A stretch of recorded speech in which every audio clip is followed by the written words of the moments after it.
तो चलिए बच्चों, स्वागत है आपका इजी लर्निंग की एक नई वीडियो में। इस वीडियो में हम लोग अपने बाकी अगले 5 सैम्पल पेपर के एमसीक्यूज़ करेंगे। मैंने पिछली वीडियो में 5 सैम्पल पेपर के एमसीक्यूज़ समझा दिए हैं एक्सप्लेनेशन के साथ। जिस किसी ने भी अभी वीडियो नहीं देखी है, आई कार्ड पे देखिए, आई पर आपको वीडियो की लिंक मिल जाएगी, वीडियो देख लीजिए। पूरी प्लेलिस्ट, पूरी सीरीज़ बनाऊंगा 10 सैम्पल पेपर की, जिसमें एमसीक्यूज़ 3 मार्क क्वेश्चन और 5 मार्क क्वेश्चन का एक्सप्लेनेशन है। तो अगर आपको पूरी सीरीज़ करनी है, चैनल को सब्सक्राइब कर दीजिए, बेल आइकन बटन को प्रेस कर दीजिए, ताकि आपको मेरी वीडियो का लेटेस्ट अपडेट टाइमली मिल सके। चलिए बिना किसी देरी के हम वीडियो को शुरू करते हैं। सबसे पहला क्वेश्चन है, इनमें से कंजर्वेटिव डिजाइन में 1815 में देखिए जरा ध्यान से, कौन सा इशू था जिसे क्रिटिसाइज किया गया था लिबरल नेशनलिस्ट के द्वारा। तो जिस चीज़ पे सबसे ज़्यादा क्रिटिसिज्म उठा था वो थी सेंसरशिप, कि मीडिया के ऊपर सेंसरशिप क्यों लगा दी गई है, मीडिया के ऊपर कंट्रोल क्यों लगा दिया गया है। तो आंसर होगा सी। कैसर विलियम वन बिलोंग करते थे किस कंट्री को? अगर हम कैसर विलियम की बात करें, प्रूशिया के राजा थे, ठीक है, याद रखिएगा, बहुत इंपॉर्टेंट नाम है इनका। इनमें से कौन सा फैक्टर है जिसने ऑटोक्रेटिक मोनार्कीज को और भी ज़्यादा मजबूत कर दिया? क्या करा? मॉडर्न आर्मी का यूज़ करा उन्होंने, फ्यूडलिज्म और सर्वडम को खत्म कर दिया और एफिशिएंट ब्यूरोक्रेसी लागू करी। इसका मतलब all of the above answer हो जाएगा। जल्दी से मुझे बताइए ब्यूरोक्रेसी क्या होती है, और ये तीनों के तीनों मीज़र फ्रांस में किसने इंट्रोड्यूस करे थे पहली बार? ठीक है, कंजर्वेटिव डिजाइन से पहले किसने इंट्रोड्यूस करे थे? नंबर 4 पर आते हैं। क्वेश्चन नंबर 4, क्रोनोलॉजिकल ऑर्डर में हमें इसे रखना है। क्वेश्चन अगर हम क्रोनोलॉजिकल ऑर्डर में रखें तो इसमें हमें सिर्फ थर्ड और फोर्थ पॉइंट दे रखा है, फर्स्ट और सेकंड नहीं दे रखा है, इसलिए इस क्वेश्चन को स्किप कर देंगे। क्वेश्चन नंबर 5 पे जाते हैं। जो लिबरल रेवोल्यूशनरीज थे उनको दबाया गया 1815 में, इसकी वजह से क्या हुआ? तो क्या हुआ, इसमें से करेक्ट ऑप्शन हमें ढूंढना है कि इसमें से क्या हुआ। देखते हैं। क्या आर्मीज थी, उन्हें रेवोल्यूशनरीज ने ट्रेन करा था? ऐसा तो बिल्कुल भी नहीं था, तो इसका मतलब पहला आंसर गलत हो जाएगा। जितने भी रेवोल्यूशनरीज थे उन्हें ट्रेन किया गया था ताकि मोनार्की को हटा दें, ऐसा भी नहीं हुआ। जितने भी रेवोल्यूशनरीज थे उन सबको जेल में डालने के लिए सरकार ने ऑर्डर्स दे दिए थे, जिसकी वजह से वो सब छुप गए थे, अंडरग्राउंड हो गए थे। अंडरग्राउंड होकर उन्होंने सीक्रेट सोसाइटीज़ बनाई। इसका मतलब थर्ड ऑप्शन बिल्कुल करेक्ट है, तो इसका आंसर हो जाएगा सी। क्वेश्चन नंबर 6, कोयला, नेचुरल गैस, पेट्रोलियम, वाटर, ये सब किस चीज़ के एग्जाम्पल हैं? ठीक है, किस तरीके के एनर्जी रिसोर्स के एग्जाम्पल हैं? तो अगर हम इन सब की बात करते हैं तो ये डेवलप्ड रिसोर्सेज हैं। ठीक है, ध्यान रखिएगा, डेवलप्ड रिसोर्सेज मतलब ऐसे रिसोर्सेज जिनके बारे में हमें पता है कि कहाँ पर कितनी क्वांटिटी, कितनी क्वालिटी में ये रिसोर्सेज अवेलेबल हैं और इनका हम यूज़ भी कर पा रहे हैं, तो ये हो जाएंगे डेवलप्ड रिसोर्सेज। क्वेश्चन नंबर 7 पर देखते हैं। क्वेश्चन नंबर 7 पूछ रहा है हमसे, इनमें से दो स्टेटमेंट में असर्शन रीजनिंग का क्वेश्चन है। असर्शन कह रहा है कि गुजरात, राजस्थान, इनके पास बहुत ज़्यादा मात्रा में विंड सोलर एनर्जी प्रोड्यूस करने का पोटेंशियल है। हाँ, बिल्कुल है। और कह रहा है दोनों ही स्टेट्स के पास बहुत ज़्यादा मात्रा में बैरन लैंड है, इसीलिए तो पोटेंशियल है, क्योंकि जो बैरन लैंड है वहाँ पे आसानी से हम पवन चक्कियाँ या सोलर प्लांट्स यानी विंड मिल्स और सोलर प्लांट्स आसानी से लगा सकते हैं। तो इसका करेक्ट आंसर, करेक्ट एक्सप्लेनेशन है, तो ये आंसर हो जाएगा। नेक्स्ट क्वेश्चन कह रहा है, क्वेश्चन नंबर 8, कि ईस्टर्न और सदर्न पार्ट में इंडिया में मेन फूड क्रॉप कौन सा है? तो बेटा इंडिया के ईस्ट और साउथ में बारिश ज़्यादा होती है, इसलिए वहाँ पे चावल ज़्यादा खाया जाता है। क्वेश्चन नंबर 9 पे आते हैं। मैचिंग दे रखा है कि रेन वाटर हार्वेस्टिंग और किस जगह पर ऐसी सिस्टम इस्तेमाल किया जाता है। देखो, इस वाले क्वेश्चन का ना बहुत आसान तरीका बताता हूँ आपको, बाकी सब तो याद नहीं होगा, बस टंका जरूर याद होगा। राजस्थान में होता है, राजस्थान मतलब जैसलमेर में। तो सी का 3 आंसर जिस जिसमें दे रखा है उन पर आ जाओ। तो या तो अब आंसर बी होगा या डी होगा, ये दोनों एलिमिनेट हो गए। मैचिंग को करने का ही सबसे आसान तरीका होता है। ठीक है, या तो बी होगा या डी होगा, बाकी एलिमिनेट कर दो। ठीक है, अब इसमें से देखते हैं कि कोल्स, जोहार और बैम्बू पाइप्स में से क्या होगा। अब आप आसानी से लगा सकते हो बच्चों, मुझे इनके नहीं पता, इसलिए मैं आपको ना तो गलत एक्सप्लेनेशन दूंगा ना बताऊंगा। ठीक है, नेक्स्ट पे जाते हैं। पॉलिटिकल पार्टीज़ हैं, उन्हें रिफॉर्म किया गया, किन के द्वारा रिफॉर्म कर सकते हैं पॉलिटिकल पार्टीज़ को? वहाँ पर मसल पावर को रिड्यूस करें, पैसे को रिड्यूस करें और स्टेट फंडिंग कराएं इलेक्शन की। तीनों ही आंसर सही है, तो ऑल ऑफ द अबव हो जाएगा। 11th क्वेश्चन कह रहा है कि जो एग्रीकल्चर है वो स्टेट लिस्ट में आता है, जो शादियां हैं वो किस में आती हैं बेटा? तो ये आती है कॉन्करेंट लिस्ट में। अब कॉन्करेंट लिस्ट की ट्रिक क्या है, अगर आपको जाननी है आप जल्दी से कमेंट बॉक्स में आओ, मुझे बोल दो कि यहाँ से ट्रिक बता दीजिए। एक शॉर्ट बना के डाल दूंगा यूट्यूब का शॉर्ट, जिसमें कॉन्करेंट लिस्ट की पूरी ट्रिक होगी। अगला है क्वेश्चन कि इनमें से ग्राम पंचायत का मेंबर कौन होता है? ठीक है, ग्राम पंचायत के मेंबर की बात करते हैं तो इसमें ग्राम पंचायत ग्राम सभा का पार्ट होती है। क्वेश्चन नंबर 13, जब पावर को डिवाइड किया जाता है हायर से लोअर लेवल की तरफ, तो इसे किस नाम से जानते हैं? इसे वर्टिकल बोलते हैं। ठीक है, हायर से लोअर, इसे वर्टिकल बोलते हैं। अगला कह रहा है कि 14th क्वेश्चन है, इनमें से कौन सा मेन रीज़न है जो रिस्पॉन्सिबल है कि श्रीलंका में हज़ारों लोग मारे गए? हज़ारों लोग मारे गए इसलिए क्योंकि वहाँ पे सिविल वॉर हुआ। सिविल वॉर हुआ 2 ग्रुप्स में, एक सिंघाला लैंग्वेज बोलने वाले, दूसरे तमिल, तो आ जाएगा सिविल वॉर। ठीक है, कोल्ड वॉर में कोई लड़ाई नहीं होती तो कोई मारा नहीं जाएगा। कल्चरल राइट्स होंगे, कल्चरल राइट्स का क्या लेना देना सिंघाला तमिल से? ठीक है, आते हैं 15। क्वेश्चन नंबर 15 कह रहा है हमसे, इनमें it is made by using intermediate goods, इसको बनाया जाता है इंटरमीडिएट गुड की मदद से। तो ऐसी चीज़ें जिन्हें बनाई जाती हैं उन्हें फिनिश गुड या फाइनल गुड्स कहते हैं, तो सीधा आंसर हमारा फाइनल गुड्स हो जाएगा। क्वेश्चन नंबर 16, देखिए ज़्यादा क्लियर तो नहीं दिख रहा, यहाँ पर एक लेडी ये बैठी है, एक लेडी ये बैठी है और कुछ बैठ के काम कर रही है खेतों में। खेतों में काम कर रही है तो प्राइमरी सेक्टर का काम हो जाएगा, ठीक है। नेक्स्ट क्वेश्चन पे जाते हैं। नेक्स्ट क्वेश्चन में हमें केस बेस्ड स्टडी है, डिफरेंट सेक्टर्स का डाटा दे रखा है और क्वेश्चन हमसे पूछा है कि इनमें से सबसे इंपॉर्टेंट सेक्टर कौन सा है जिसमें ज़्यादातर लोग काम करते हैं। तो बेटा ज़्यादातर लोग जो काम करते हैं हमारे देश में वो करते हैं अनऑर्गेनाइज सेक्टर में काम, ठीक है। किसमें करते हैं? अनऑर्गेनाइज सेक्टर में काम। ऐसा सेक्टर जिसमें गवर्नमेंट का डायरेक्ट कंट्रोल नहीं होता या ऐसा सेक्टर जो गवर्नमेंट के नॉर्म्स को फॉलो अप नहीं करता है। चलिए जल्दी से बताइए, प्राइवेट टीचर्स ऑर्गेनाइज सेक्टर का पार्ट होंगे या अनऑर्गेनाइज सेक्टर का? जल्दी से कमेंट बॉक्स में बताइएगा। क्वेश्चन नंबर 18, राहुल के पास सरप्लस मनी है जिसकी मदद से उसने अपना बैंक अकाउंट खोला, डिपॉजिट करा।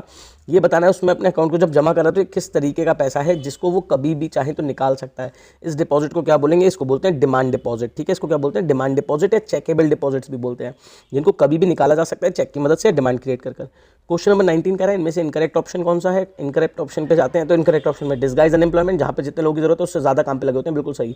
Unemployment, know getting jobs at a particular time of the year. Unemployment का किसी टाइम से कोई लेना देना नहीं है। अनएम्प्लॉयमेंट का मतलब है कभी भी एक व्यक्ति जो काम करने की इच्छा रख रहा है उसे काम नहीं मिले। क्वेश्चन नंबर 20, अगर बॉडी मास इंडेक्स है कितना होगा तो एक व्यक्ति को अंडर नरिश माना जाएगा, ठीक है। तो अंडर नरिश माने जाने के लिए सिंपल कैटेगरी है बच्चों, 24.5 से नीचे होएगा, 24.5 तक भी है तो वो नॉर्मल रहेगा, लेकिन 18.5 से नीचे है, 18.5 से नीचे तो वो मेल नरिश्ड या अंडर नरिश्ड का पार्ट हो जाएगा, ठीक है। तो 18.5 से नीचे मेल नरिश्ड, 18.5 से 24.5 तक नॉर्मल, 18.5 से लेकर 24.5 से लेकर 29.5 तक ओवरवेट और 29.5 के बाद में ओबीस कहलाते हैं बीएमआई में। नेक्स्ट सैम्पल पेपर, देखिए सैम्पल पेपर नंबर 11 कंप्लीट हुआ। जल्दी से आप वीडियो को लाइक कर दीजिए अगर आपको समझ में आ रहा है, आपको लगता है कि आपके लिए यूजफुल वीडियो है। क्वेश्चन नंबर 1 पर आते हैं। इनमें से कौन सा स्टेटमेंट ट्रू है यूनिफिकेशन ऑफ ब्रिटेन को लेकर? तो यूनिफिकेशन ऑफ ब्रिटेन की बात करें तो इसमें पॉलिटिकल और सोशल सब्जुकेशन किया गया, यानी इंग्लिश लोग थे, अंग्रेज लोग थे, उन्होंने अलग अलग एथेंटिसिटी को लोगों को दबाने का काम किया, ठीक है। अगला क्वेश्चन है एडमिनिस्ट्रेटिव सिस्टम की बात करें नेपोलियन की, तो उसमें बेस्ट सुटेबल ऑप्शन कौन सा रहेगा कि उसने क्या करा? उसने सारी पावर अपने हाथ में रखी। जब पावर एक ही जगह पर रहती है तो उसे सेंट्रलाइज्ड कहते हैं। इनमें असर्शन रीजनिंग, जो एरिया है कॉन्क्वाइट किया गया नेपोलियन के द्वारा, तो जो रिएक्शंस थे इसको लेकर लोगों के मन में इसके रिएक्शंस मिले जुले से थे, कुछ फेवर में थे, कुछ फेवर में नहीं थे। क्यों? क्योंकि टैक्स बढ़ा दिया गया था, सेंसरशिप लागू कर दी गई थी। इस सब ने जो एडमिनिस्ट्रेटिव चेंजेस थे उनके एडवांटेजेस को ओवरवेट कर दिया, यानी ये नुकसान ज़्यादा थे जबकि एडवांटेजेस कम थे। तो यही कारण था कि लोगों के मिले जुले रिएक्शन थे। तो आंसर हो जाएगा ए, करेक्ट आंसर है, करेक्ट एक्सप्लेनेशन है। मॉडर्न कॉन्सेप्ट सस्टेनेबल डेवलपमेंट का किस चीज़ पर फोकस करता है? किस चीज़ पर? इकोनॉमिक पर भी करता है, सोशल पर भी करता है, एनवायरमेंट पर भी करता है। तो आंसर हो जाएगा डी। इनमें से कौन सा स्टेटमेंट सस्टेनेबिलिटी के रिगार्डिंग करेक्ट है? सस्टेनेबिलिटी पर जाते हैं। देखिए ये एक ऐसी प्रोसेस है जिसमें हम मेंटेन इंडेफिनेटली, जिसको हम स्टेट है जिसमें हम रिसोर्सेज को इंडेफिनेटली मेंटेन कर सकते हैं, सही है। नेचुरल रिसोर्सेज है, नेचुरल रिसोर्सेज की बात करें उन्हें इस तरीके से इस्तेमाल किया जाता है कि नेचुरल डेट क्रिएट ना हो, ये भी सही है, यानी हमारे पास रिसोर्सेज ज़्यादा हो और इस्तेमाल कम हो उनका। मिनिमम नेसेसरी कंडीशन सस्टेनेबिलिटी की ये है कि हम नेचुरल कैपिटल स्टॉक को मेंटेन रखें फ्यूचर जनरेशन के लिए, ये भी सही है। तो तीनों आंसर करेक्ट हो जाएंगे। इंडिया का क्रॉप एरिया कितना है? ठीक है, जो ऑयल सीड्स से ढका हुआ है, यानी ऑयल सीड्स की मात्रा में। देखो बेटा ये इस तरीके के स्टैटिकल क्वेश्चन बहुत कम आते हैं, इसलिए करने की ज़रूरत नहीं है। आंसर इसका 12% होगा। इनमें से सॉइल सूटेबल है कैश्यू नट के लिए, काजू के लिए लेटराइट, याद रखिएगा लेटराइट में ह्यूमस नहीं होती, बाकी किसी चीज़ को उगाने के काम में आए ना आए, काजू उगाने के काम में आती है। इनमें से कौन सी इंडियन रबी क्रॉप है जो रावी और खरीफ दोनों है? ये मैं समझा चुका हूँ, इसका आंसर आप मुझे बताओगे। जल्दी से कमेंट बॉक्स में क्वेश्चन नंबर 8 का आंसर बताइए।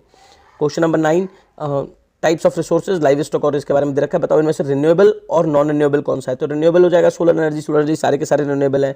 नॉन रिन्यूएबल फॉसिल फ्यूल, तो बी आंसर हो जाएगा। ठीक है, इसके बाद नेक्स्ट क्वेश्चन 10, मैचिंग दे रखी है, मैचिंग को लगाने का तरीका देखते हैं। मैचिंग में देखेंगे तो बेटा लेटराइट सॉइल कौन सी होती है जिसमें लीचिंग हो जाती है? तो लेटराइट में लीचिंग होती है। लीचिंग का मतलब होता है ऊपर की पूरी लेयर का बारिश की वजह से बह जाना। हाई हीट होती है, बहुत ज़्यादा सनलाइट पड़ती है, बारिश भी बहुत ज़्यादा होती है, तो लीचिंग की वजह से लेटराइट बनती है। तो ए का हो गया 4, ऑप्शन में आओ, ए का 4 पहले में है तो डायरेक्ट आंसर निकला है, आगे पढ़ने की जरूरत भी नहीं रही। मैचिंग को आप इस तरीके से कर सकते हो और यही सबसे बेटर तरीका होता है। 11, नेशनल कांग्रेस पार्टी 1999 में फॉर्म की गई थी। ये हमारे यहाँ की मतलब आईएनसी की बात नहीं चल रही है, ये दूसरी पार्टी है एनसीपी के नाम से जो महाराष्ट्र की पार्टी है। ठीक है, याद रखिएगा, इसलिए कंफ्यूज मत होइएगा, बिल्कुल सही स्टेटमेंट है। कह रहे एक मेजर पार्टी है महाराष्ट्र की जो डिमांड करती है गांधीयन सेकुलरिज्म को, क्या इसीलिए बनाई गई थी? ये तो करेक्ट एक्सप्लेनेशन नहीं हुआ, तो ये दोनों सही है लेकिन करेक्ट एक्सप्लेनेशन नहीं है, बी आंसर हो जाएगा।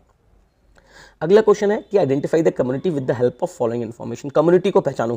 ठीक है, ये they form the majority in Belgium. Belgium में मेजोरिटी में हुआ करते थे ये लोग।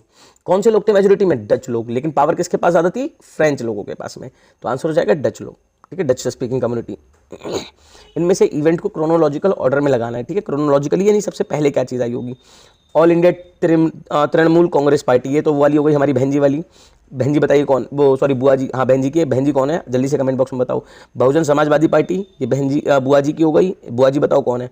Formation of national Congress party 1999 Maharashtra की, अभी हमने पढ़ा। Formation of Bharatiya Janata party, इन सब में सबसे पुरानी पार्टी है भारतीय जनता पार्टी, ठीक है। नेशनल पार्टी है, कांग्रेस के बाद दूसरी पार्टी भारत में बनी है।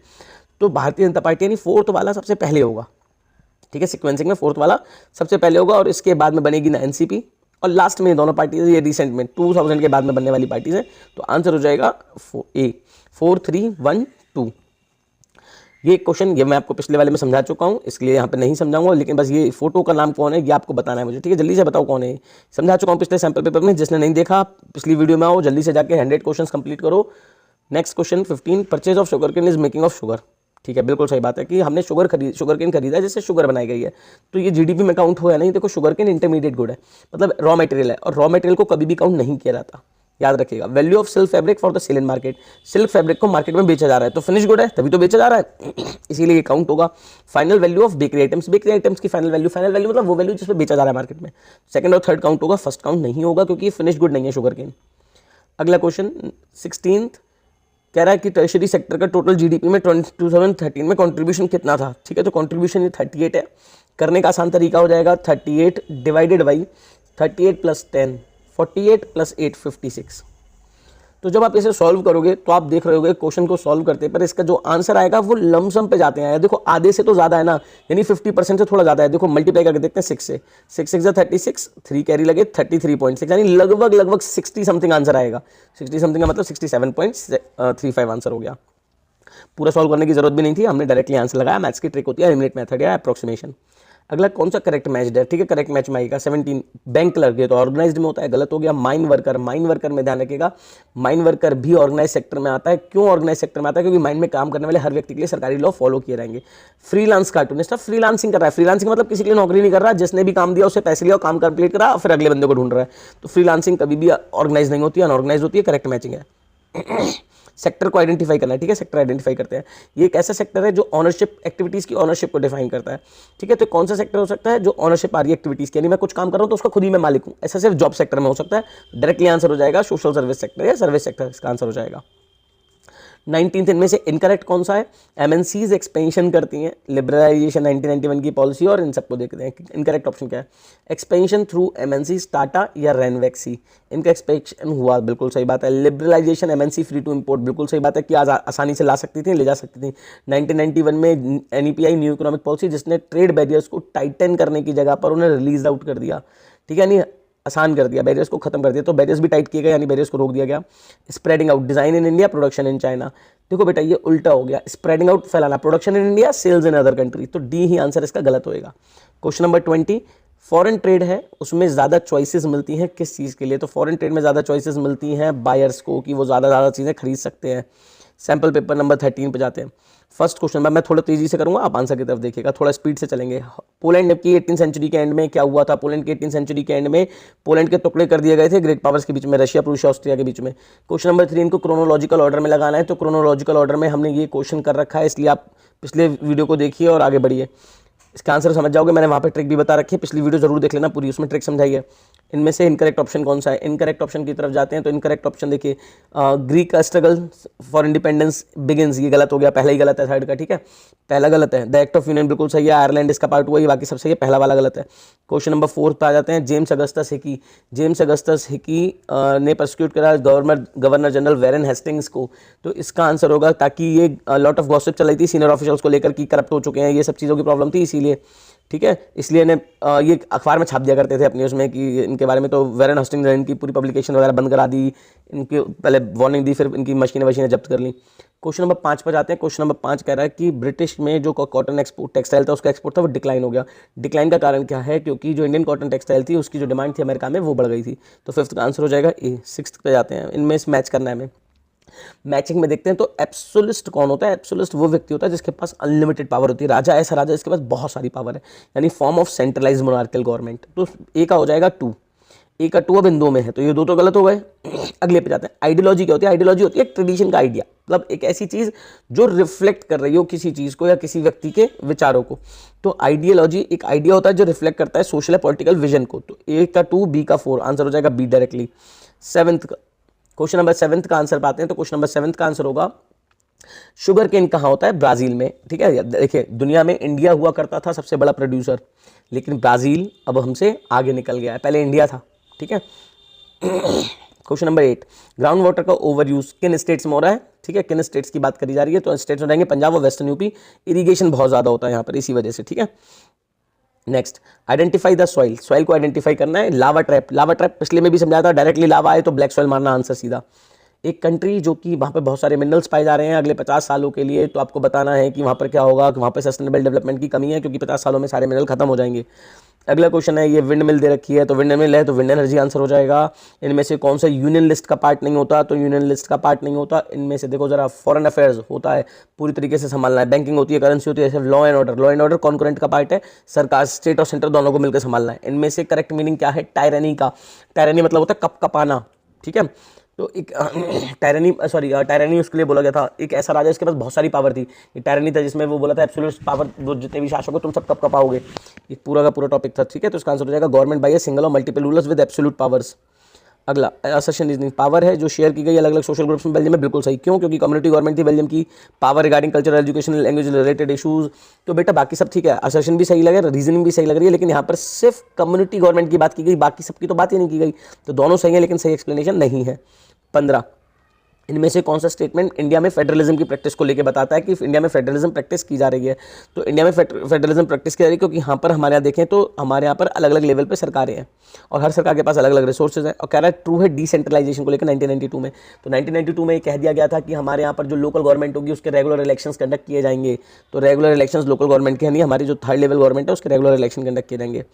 16 में इनकरेक्ट मैचिंग में जाते हैं। इनकरेक्ट मैचिंग अगर हम देखें इनमें कौन सी मैचिंग इनकरेक्ट है? डिमांड डिपॉजिट ऐसा पैसा जो हम कभी भी निकाल सकते हैं। डेट ट्रैप ऐसी कंडीशन जब हमारे ऊपर डेट बहुत ज़्यादा हो जाता है। असेट ऐसी प्रॉपर्टी जिस पर हमारा मालिकाना अधिकार है जो हमें फायदा दे रही है, ना कि मॉर्टगेज। ठीक है, ध्यान रखिए, मॉर्टगेज मतलब होता है फंसी हुई, जो मॉर्टगेज हो गई है, तो ये गलत है, सी आंसर गलत है इसका। 17, एबव टेबल के हिसाब से बताना है फॉर्मल सेक्टर में टोटल क्रेडिट कितना जाता है? तो फॉर्मल सेक्टर का मतलब हो गया commercial banks and cooperative banks, इन दोनों को जोड़ दोगे 52% आंसर हो जाएगा डायरेक्टली। 18th क्वेश्चन कह रहा है कि हिंड्रेंस को दिखाना है कि ये जो हिंड्रेंस है ट्रेजरी सेक्टर के लिए वो कौन कौन सी हिंड्रेंस हो सकती हैं, यानी क्या क्या चीज़ें रुकावटों का काम कर रही हैं। तो हमारे इंफ्रास्ट्रक्चर की कमी है, हिंड्रेंस है, पूरी तरीके से हिंड्रेंस है। अनफेयर कंपटीशन होता है टेलीकॉम सेक्टर में, बिल्कुल सही बात। हमारे जो टेलीकम्युनिकेशन सेक्टर है उसमें कंपटीशन बिल्कुल फेयर नहीं है। कोई जरा फ्री बीडीज ले आया, हम तुम्हें नेट फ्री देंगे, कोई कह रहा है हम ये फ्री देंगे, फिर अचानक से सबने रेट बढ़ा लिए, तो कंपटीशन बहुत खराब है। फाइनेंशियल सर्विसेज हिंड्रेंस नहीं होता, हमेशा फायदे की चीज़ होती है। तो आंसर हो जाएगा बी 1 एंड 2। इनमें से कौन सी इंडियन इंडस्ट्री है जो कि ग्लोबलाइजेशन से सबसे ज़्यादा हिट हुई थी? तो सबसे ज़्यादा हिट हुई थी ग्लोबलाइजेशन के समय पर टॉय मेकिंग इंडस्ट्री, क्योंकि फिर चाइना से जो टॉयज थे वो भारत में आने लगे। आईटी हमारे और बड़ी, जूट हमारे यहाँ आज़ाद बंटवारे के बाद खत्म हुई, सीमेंट हमारे यहाँ अभी भी बढ़ रही है। टॉय मेकिंग में चाइना अब ने हमें डोमिनेट कर लिया। टोटल इनकम किसी कंट्री की अगर पॉपुलेशन से डिवाइड की जाएगी तो उसे पर कैपिटा इनकम के नाम से जाना जाता है या एवरेज इनकम के नाम से जाना जाता है। सैंपल पेपर नंबर 14, इनमें से हैब्सबर्ग एम्पायर की बात करें, जर्मन स्पीकिंग लोग जहाँ पर रहा करते थे वो कौन सा रीजन था? बोहेमिया, बी आंसर होगा। इनमें से करेक्ट स्टेटमेंट कौन सा है प्रिंटिंग को लेकर? तो प्रिंटिंग को लेकर करेक्ट स्टेटमेंट है कि रिचार्ड एम होय ने पावर ड्रिवन सिलेंड्रिकल प्रेस बनाया था जिसकी मदद से 133 शीट्स को 1 मिनट में प्रिंट किया जा सकता था, बिल्कुल सही है। जबकि दूसरा कह रहा है ऑफसेट प्रिंट को 19वीं सेंचुरी में डेवलप किया गया था, इसमें 3 प्राइमरी कलर्स थे, ये गलत है। 19वीं सेंचुरी में कह रहा है कि electrically operated presses begin printing operations, अभी भी गलत है। 19th में नहीं हुआ, 20th की बात होगी। Method of feeding paper improve in monochromatic, monochromatic में कभी नहीं हुआ, जब वो आई हमारे पास ऑफसेट तब इंप्रूव हुआ। थर्ड क्वेश्चन की बात करते हैं। थर्ड क्वेश्चन असर्शन रीजनिंग दे रखा है, इंडस्ट्रियलाइजेशन के जो पीरियड से पहले फर्स्ट फैक्ट्रीज थी उन्हें प्रोटो इंडस्ट्रियलाइजेशन कहते हैं, बिल्कुल सही है कि यूरोप में इंडस्ट्रीज आने से पहले जो प्रोड्यूसिंग यूनिट्स थी उन्हें प्रोटो इंडस्ट्रियलाइजेशन टर्म रेफर की गई थी उनके लिए। कह रहा है ये पीरियड था यहाँ पे मर्चेंट्स थे, वो गांव में प्रोडक्शन करते थे, सही है, लेकिन इसका इंडस्ट्री से क्या लेना देना, यानी बी आंसर होगा। ठीक है, कि दोनों सही है लेकिन सही एक्सप्लेनेशन नहीं दे रहे हैं। अगला क्वेश्चन, क्वेश्चन नंबर 14, देखिए 14 में हमें 2 मैजिशियन दिखा रखे हैं, एक मैजिशियन जो जादू से कुछ दिखा रहा है, एक मैजिशियन जिसने साइंस की मदद से सब कुछ बना दिया, जोड़ रहा है, नई नई बिल्डिंग्स है, बड़ी बिल्डिंग्स हैं। तो ये बताना है ये कब की पेंटिंग है? ये पेंटिंग 1901 में पब्लिश की गई थी। क्वेश्चन नंबर 5, क्रोनोलॉजिकल ऑर्डर में लगाना है। Distress in Uttar Pradesh by Ramachandran. ठीक है, अगला खेड़ा गुजरात। बच्चों ये क्वेश्चन करा चुका हूँ, पीछे वाली वीडियो देखो और इसका आंसर को खुद बताओ कमेंट बॉक्स में क्या आंसर होगा।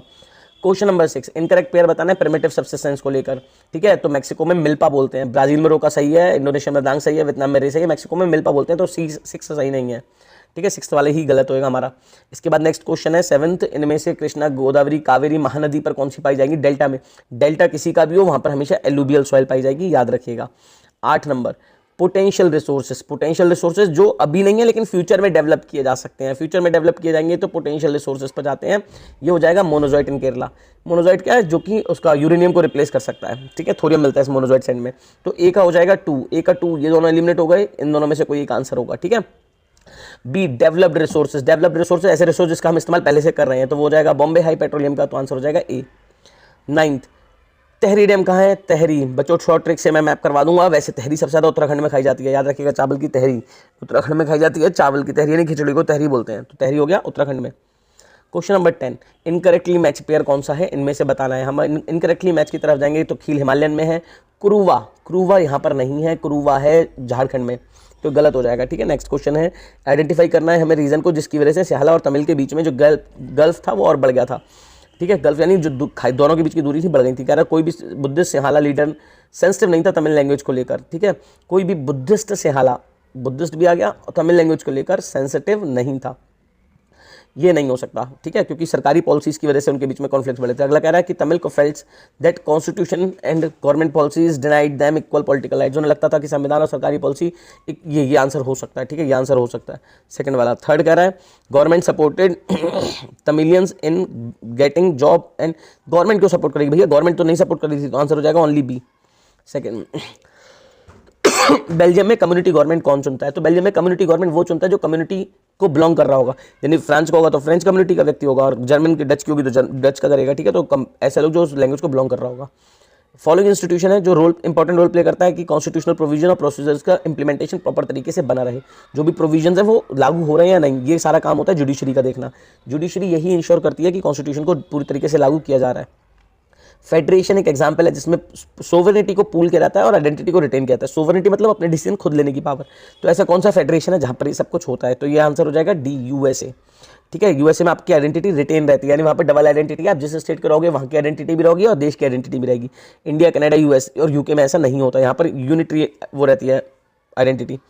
केरला की बात करें, लो इन्फेंट मोर्टिलिटी है। क्यों लो इन्फेंट मोर्टिलिटी है? क्योंकि हेल्थ और एजुकेशन बहुत ही अच्छा है, ह्यूमन रिसोर्स डेवलपमेंट बहुत अच्छे हैं, ठीक है। तो इस वजह से यहाँ पर ज़्यादा है, तो both A and B answer होगा। इनमें से कौन सा ह्यूमन डेवलपमेंट का पार्ट नहीं है? 3 चीज़ होती हैं, एजुकेशन, हेल्थ एंड रिसोर्सेज। तो इसमें पॉवर्टी रेट से कोई लेना देना नहीं है, पर कैपिटल लाइफ एक्सपेक्टेंसी, लिटरेसी सही है। इनमें से कौन सी एक्टिविटी सेकेंडरी सेक्टर में आती है? सेकेंडरी सेक्टर में प्रोडक्शन आता है। प्रोडक्शन मतलब हम क्या कर रहे हैं? रॉ मटेरियल से फिनिश गुड बना रहे हैं, ठीक है, सेकेंडरी एक्टिविटी में। तो ऑप्शन के अकॉर्डिंग देखेंगे तो सी आंसर हो जाएगा, ठीक है। अगले पे जाते हैं 17th का, natural products are change through the, नहीं बी आंसर होगा बच्चों, सॉरी। नेचुरल प्रोडक्ट्स को हम बदल देते हैं मैन्युफैक्चरिंग प्रोसेस के द्वारा, सी का तो ए होगा, मतलब प्राइमरी। अगला कह रहा है इनमें से क्वेश्चंस में मिडिल ईस्ट में दे कंटिन्यू क्वेश्चन में करा चुका हूँ, पिछले वाले में देखिएगा। अगला कह रहा है इनमें से कौन सा मेजर यूएनडीपी ने लिया ताकि डेवलपमेंट किया जा सके? यूएनडीपी का ह्यूमन डेवलपमेंट एंड रिपोर्ट ने क्या बनाया? तो इसमें किसका इस्तेमाल करा? पर कैपिटा का करा, बिल्कुल करा। एजुकेशन का करा, लाइफ एक्सपेक्टेंसी का करा, बॉडी मास इंडेक्स, गलत हो गया सी। 20th क्वेश्चन है, मेन चैनल कनेक्ट करता है डिस्टेंट कंट्रीज को। ऐसा कौन सा मेन चैनल है जो दूर दराज के देशों को जोड़ने का काम करता है? ये है ट्रेडिंग। एक ऐसी चीज़ है जो दूर दूर के देशों को जोड़ने का काम करती है। लास्ट सैम्पल पेपर बच्चों, 100 क्वेश्चन से सैम्पल पेपर में तैयार करा रहा हूँ, आप लोगों के लिए ही आती हैं इस तरीके की वीडियोस। प्लीज़ वीडियो को पूरा देखा करिए, आप लोगों के लिए फायदेमंद रहेगी। बोर्ड में इसमें से कई क्वेश्चन फंस सकते हैं। क्वेश्चन हमें सिक्वेंशियल मैनर में लगाना है, पहले क्या हुआ बाद में क्या हुआ वाले तरीके से, ठीक है, यानी क्रोनोलॉजिकल ऑर्डर में लगाना है। तो क्रोनोलॉजिकल ऑर्डर में डॉक्टर भीमराव अम्बेडकर, महात्मा गांधी 1932 की बात है, साइमन कमीशन 1927 की बात है, फिक्की की बात अभी रिसेंट की आज़ादी के बाद, अलूरी सीताराम राजू 1924 की बात है।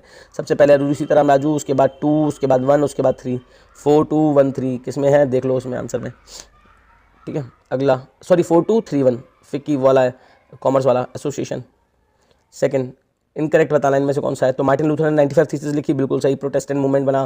प्रिंटिंग थी फर्स्ट तमिल बुक मद्रास में, ठीक है, अगर फर्स्ट प्रिंटिंग बिल्कुल सही है। 1870 में हिंदी प्रिंटिंग बिगन, सीरियसली बिल्कुल सही है। Fairy tales printed by Grimm brothers, गलत है, ठीक है। नेक्स्ट क्वेश्चन की तरफ जाते हैं। नेक्स्ट क्वेश्चन है Frankfurt parliament who were the admitted, किसको ऑब्जर्वर के तौर पर रखा गया था? ठीक है, फ्रैंकफर्ट पार्लियामेंट में ऑब्जर्वर की तरह पर औरतों को रखा गया था कि ऊपर खड़ी रहो, ऊपर से देखती रहो। 1815 में ट्रीटी ऑफ वियना हुई थी, ताकि क्या चीज़ एप्रोप्रिएट रीजन क्या होगा इसका, ठीक है। तो एप्रोप्रिएट रीजन की तरफ जाते हैं, तो इन्होंने 39 जर्मन स्टेट्स को आपस में बांट दिया, मोनार्की रिस्टोर करी, टेरिफ वेरियर लगा खत्म कर दिया, तो डी आंसर होगा all of the above. Question number 5, correct pair from the following. बच्चों देखिए, अब यहाँ से क्वेश्चंस का आंसर आपको मुझे बताने क्या होंगे। मैं आपको वीडियो दिखा रहा हूँ, वीडियो को देखिए, ऑप्शन आंसर्स को मुझे आप कमेंट बॉक्स में बताओगे, ठीक है। 5th का आंसर क्या है, 6th, 7th। वीडियो को पॉज करिए, देखते जाइए कमेंट बॉक्स में, मैं वहाँ पर आपको एक्सप्लेन करूँगा कि आंसर सही कौन सा है और क्यों है। 8th पर देखिए, देन 9th, 10, 11, 12, 13, 14, 15, 16, 17, 18 वाले को सॉल्व करने की जरूरत नहीं है कि 98 को 1.65 के होल स्क्वायर से डिवाइड करके पूरा आंसर चेक कर रहे हो, ठीक है। अप्रॉक्सीमेशन में आंसर मारोगे, अप्रॉक्सीमेशन में जब सॉल्व करोगे तो तुम्हारा आंसर लगभग 36 आएगा, ठीक है। 19th और लास्ट 20, इन क्वेश्चंस के आंसर आप मुझे कमेंट बॉक्स में बताइए। अगर आपके आंसर सही होंगे तो जिस बच्चे के मैक्सिमम आंसर सही होंगे मैं उसको एक गिफ्ट दूंगा अपनी तरफ से। होप आप लोगों को वीडियो पसंद आई होगी। अगर अच्छी लगी तो वीडियो को प्लीज़ एक लाइक ज़रूर दीजिएगा, कमेंट में एक कोई भी प्यारा सा कमेंट ज़रूर कर दीजिएगा। मिलते हैं आपसे अगली वीडियो में, तब तक अपना ख्याल रखिए।